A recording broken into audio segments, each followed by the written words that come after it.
Always ranking among the wealthiest male actors and earning the highest pay in Hollywood, Daniel Radcliffe is perhaps a face far too familiar to many people.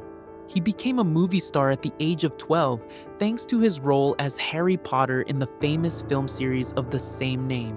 Although the final installment of the series was released long ago, its fame and popularity continue to rise year after year. But the spotlight of Harry Potter not only brought glory and wealth, it also turned Daniel's childhood into an ordeal. While the world praised him, Daniel drowned himself in alcohol, struggling with the pressure of escaping the enormous shadow of the role that made his name.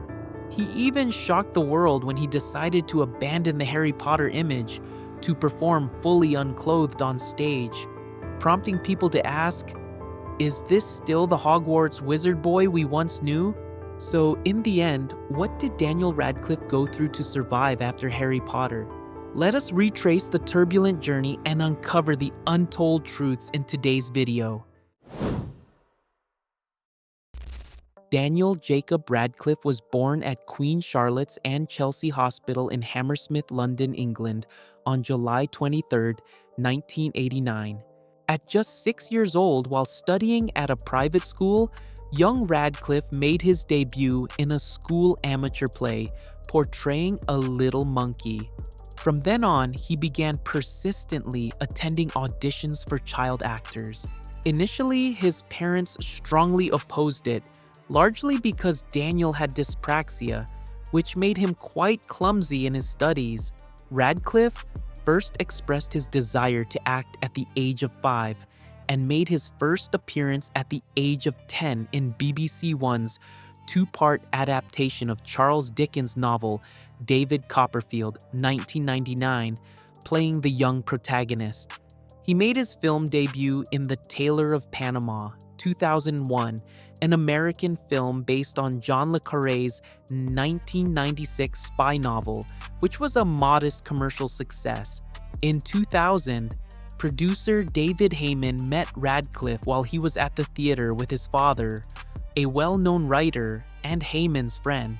He was invited to audition for Harry Potter in the film adaptation of Harry Potter and the Philosopher's Stone, the best-selling book by British author Joanne Rowling. 8 months later, after numerous auditions, Radcliffe was chosen for the role. Radcliffe's parents initially rejected the offer because they were told it would involve 6 films shot in Los Angeles. Instead, Warner Brothers offered Radcliffe a contract for 2 films to be shot in England. At that time, Radcliffe was unsure whether he would continue beyond the first 2 Harry Potter films. The release of Harry Potter and the Philosopher's Stone took place in 2001. Radcliffe received a 7-figure salary for the lead role, but insisted that the fee was not very important to him because his parents chose to invest the money for him. The film became hugely popular and received many positive reviews, with critics taking notice of Radcliffe. 1 year later, Radcliffe starred in Harry Potter and the Chamber of Secrets, the second installment of the series. Critics praised the performances of the lead actors but expressed mixed opinions about the film itself. Harry Potter and the Prisoner of Azkaban was the 3rd film in the series.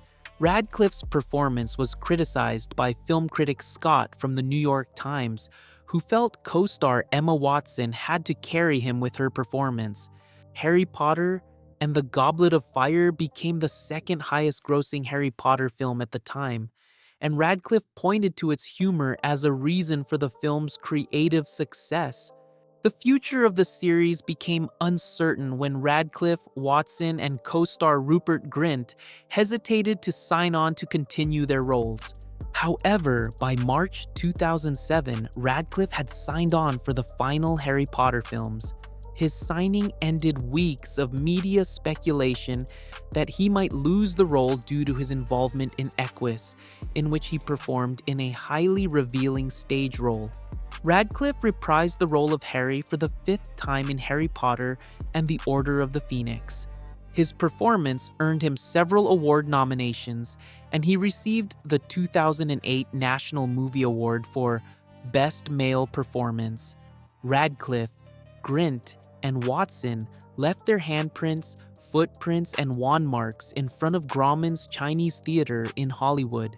Harry Potter and the Half-Blood Prince, the sixth installment of the series, was released in July 2009.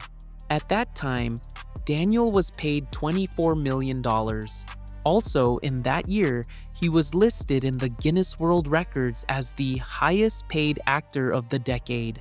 However, Daniel Radcliffe has never hidden the fact that becoming famous too early brought many negative impacts on his life. At 18, Daniel began experiencing issues with alcohol during the filming of the sixth Harry Potter movie.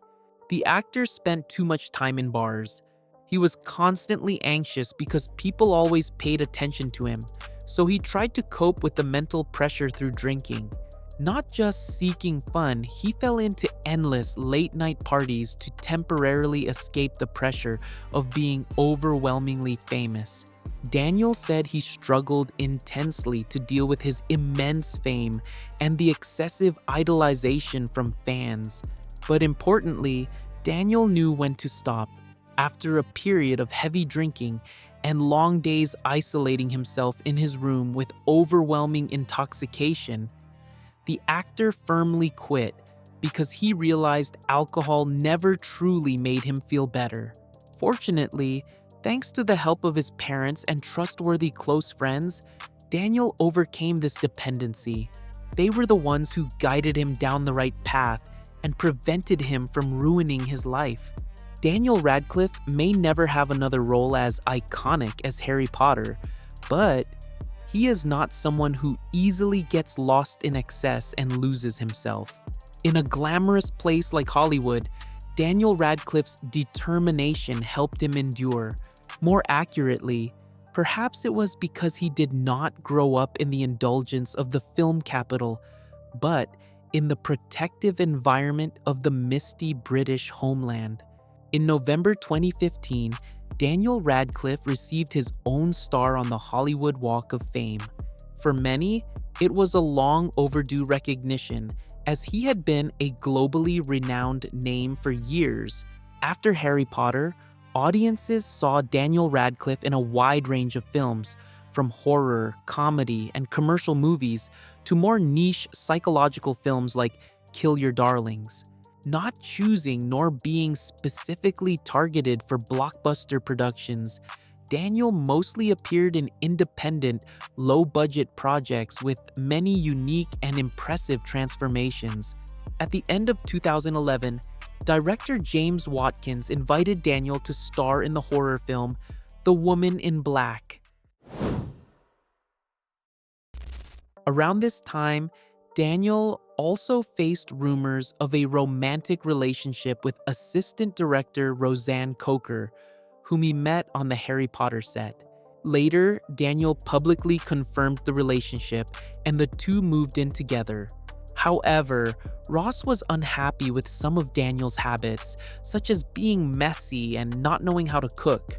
She even gave him an ultimatum, allowing him 2 years to become a more responsible adult. In 2012, Daniel starred in A Young Doctor's Notebook, adapted from the works of Mikhail Bulgakov. After that, he and Ross moved to New York, where Daniel performed on Broadway. That same year, while filming Kill Your Darlings, Daniel met actress Erin Dark and began secretly dating her, even though he was still in a relationship with Roz. At first, Daniel used the excuse of spending time with friends to be absent, but eventually he admitted that he had fallen for someone else. Erin Dark was completely different from Roz, always dressed in vibrant outfits with a lively laugh and an apartment that looked like a chaotic artistic wonderland. Unlike Roz, Erin never tried to change Daniel.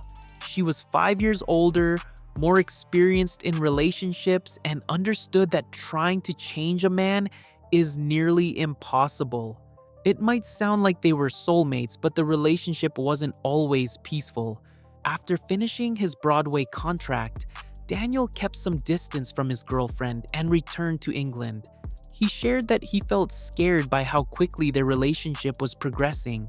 In London, Daniel slipped back into a carefree lifestyle, partying so much that his family once warned they might send him to medical treatment if he didn't stop. Fortunately, Daniel and Erin reconciled afterward. By the premiere of Kill Your Darlings, the two were already engaged. As of now, Daniel's net worth is estimated at around 112 million US dollars. He lives in New York and owns 3 valuable properties: a $6.5 million townhouse, a $5 million penthouse, and another apartment worth $5.6 million. Additionally, he owns a $2 million apartment in London. Despite his wealth, Daniel is among the few stars who prefer driving inexpensive cars. He is often seen driving a Mitsubishi Pajero, but most frequently the Fiat Grande Punto, worth only $17,000. He bought it for his 18th birthday, also because of his concern for the environment, as the car was named the most eco-friendly green car in the UK at the time. With immense wealth, fulfilling love, and lifelong fame, one might think Daniel has nothing left to regret. But deep inside, he has always longed to break free from the overwhelming shadow of Harry Potter, the role that made him famous. That is why, even without financial worries, Daniel continues challenging himself with diverse roles, dedicating himself fully to each film. At the 77th Tony Awards held in 2024, Daniel Radcliffe won the award for Best Performance by an Actor in a Musical. Standing on stage, Daniel Radcliffe emotionally shared, "This is one of the greatest experiences of my life. It's unbelievable." The actor also said this award was a meaningful Father's Day gift for his dad, who had always loved, encouraged, and supported him unconditionally throughout his artistic journey from childhood to adulthood, through all his creative choices. Speaking backstage after the ceremony, Daniel Radcliffe said that when the Harry Potter blockbuster series ended, he once wondered what his career would become. The star shifted positively toward theater, but was still unsure about the future. Some of his bold new roles even sparked mixed reactions, leaving some fans disappointed with the changes in The Young Wizard. Although he has not yet found a success as monumental as Harry Potter, prestigious awards like the Tony serve as a strong affirmation of the British actor's talent. Thank you so much for watching our video today. If you found the video helpful and interesting, please like, subscribe, and turn on notifications. See you again in the next video. Thank you.